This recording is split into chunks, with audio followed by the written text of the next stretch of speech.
ఏంటమ్మా పెళ్ళయ్యి already 3 months అవుతుంది. అయినా ఏమీ శుభవార్త లేదా? ఇలాగా న్యూలీ మ్యారీడ్ కపుల్స్‌ని అత్తమామలు కానివ్వండి, లేకపోతే రిలేటివ్స్ కానివ్వండి, చాలా ప్రెషర్ పెడుతున్నారండి. కంపారిజన్ అనేది వద్దండి. వాళ్ళకి మ్యారేజ్ అయింది. వాళ్ళకి జస్ట్ 2 మంత్స్‌లోనే ప్రెగ్నెన్సీ వచ్చింది. మీకేంట్రా ఇంకా రాలేదు అని చెప్పేసి అలా సోషల్ ప్రెషర్ ఈ కపుల్స్ మీద ఇవ్వడం వల్ల ఏం జరుగుతుంది అనంటే, బాడీలో కార్టిసాల్ లెవెల్స్ అంటే స్ట్రెస్ హార్మోన్ లెవెల్స్ అనేవి బాగా పెరిగిపోతున్నాయన్నమాట. ఆ పెరిగిపోవడం వల్ల స్పెర్మ్ క్వాలిటీ ఎఫెక్ట్ అవుతుంది.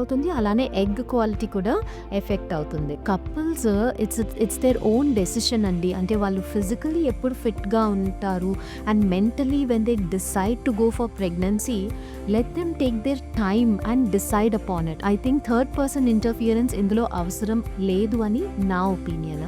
అయితే ఒకటండి, మీరు ఒకవేళ న్యాచురల్‌గా ప్రెగ్నెన్సీ ఒక 1 ఇయర్ ట్రై చేసి and still you are not able to conceive, అప్పుడు ఏదైనా ప్రాబ్లమ్ ఉందా, లేకపోతే అంటే ఎగ్ సరిగ్గా రిలీజ్ అవ్వట్లేదా, లేకపోతే హస్బెండ్‌లో స్పెర్మ్ కౌంట్ ఏమైనా తక్కువ ఉందా అని ఇవాల్యుయేషన్ అనేది చేయించుకోవచ్చు. మీరు కూడా ఇలాంటి ప్రాబ్లమ్స్ మీ రిలేటివ్స్ దగ్గర నుంచి కానీ, లేకపోతే మీ ఇన్‌లాస్ దగ్గర నుంచి కానీ ఫేస్ చేసినట్టయితే కింద కామెంట్ చేయండి.